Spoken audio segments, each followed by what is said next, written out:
So I did get a comment on my Dollar General deal scenario video that I shared yesterday for today's deals. I know it's too late to do that deal in the day, but there was a comment and I just wanted to address it because I want you guys to understand this so that way you're not spending any extra money in the future.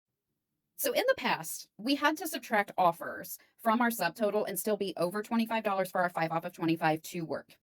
That is no longer the case. I've noticed the past few months that Dollar General, when they're giving us our subtotal, it's including the offers. Now, if you didn't know, what the offers means is the sale prices. So if something's on sale, so like the Angel Soft was cheaper than what it's normally priced, and the Airwick starter kit was cheaper than it's normally priced. So offers just takes that subtraction out of the regular subtotal. So in the past, the subtotal would be one number, your coupons would come off, and then you had your offers. And the offers, you would have to subtract it in order to figure out if you were over that $25 mark.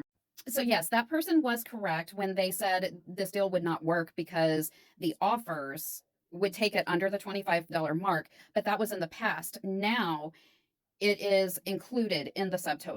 So I always recommend anytime you're going to do a deal, manually take the sale price of something and calculate it yourself. Never use the DG Store app as your calculator because it has a mind of its own. In the past, I've seen it do this where we'd have to take the offers off and then it switched and then it went back to it and now it's back to this. So it just changes so much. So I always recommend you do your subtotals manually just to make sure you're over that $25 mark for your Saturday deals.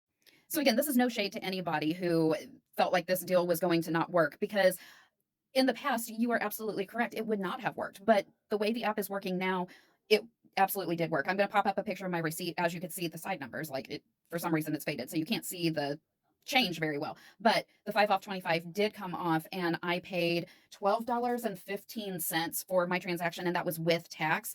When you subtract the tax out, it was that $10.70 that I quoted in yesterday's. So I just wanted you guys to be aware that way in the future. Just make sure you're calculating them separately than what the DG Store app is, because I would hate for anybody to have to get extra product or filler items for things they don't need just to make sure they get to that $25 mark. Because as of right now, the subtotal is including the offers. So we only had to get these three things and it still worked out perfectly. So I just wanted you guys to be aware so that way you're not getting extra things that you don't need and all that stuff and spending extra money. It's just not worth it. Especially in this time, we don't need to be purchasing extra things we don't need. So hopefully that clarifies that for you guys. Any deals that I do, just know that I am doing double calculations, making sure that they're going to work out for you guys. So feel free to ask me any questions about this. If this is too confusing, I'd be happy to help. But biggest thing, make sure that you are calculating your own deals separately because you might be able to save yourself even just a couple of extra dollars by not putting a filler item in there, thinking that you're going to be $2.40 under that $25 mark. So that's all. I hope you all have a great day and I'll see you on my next video. Bye, guys.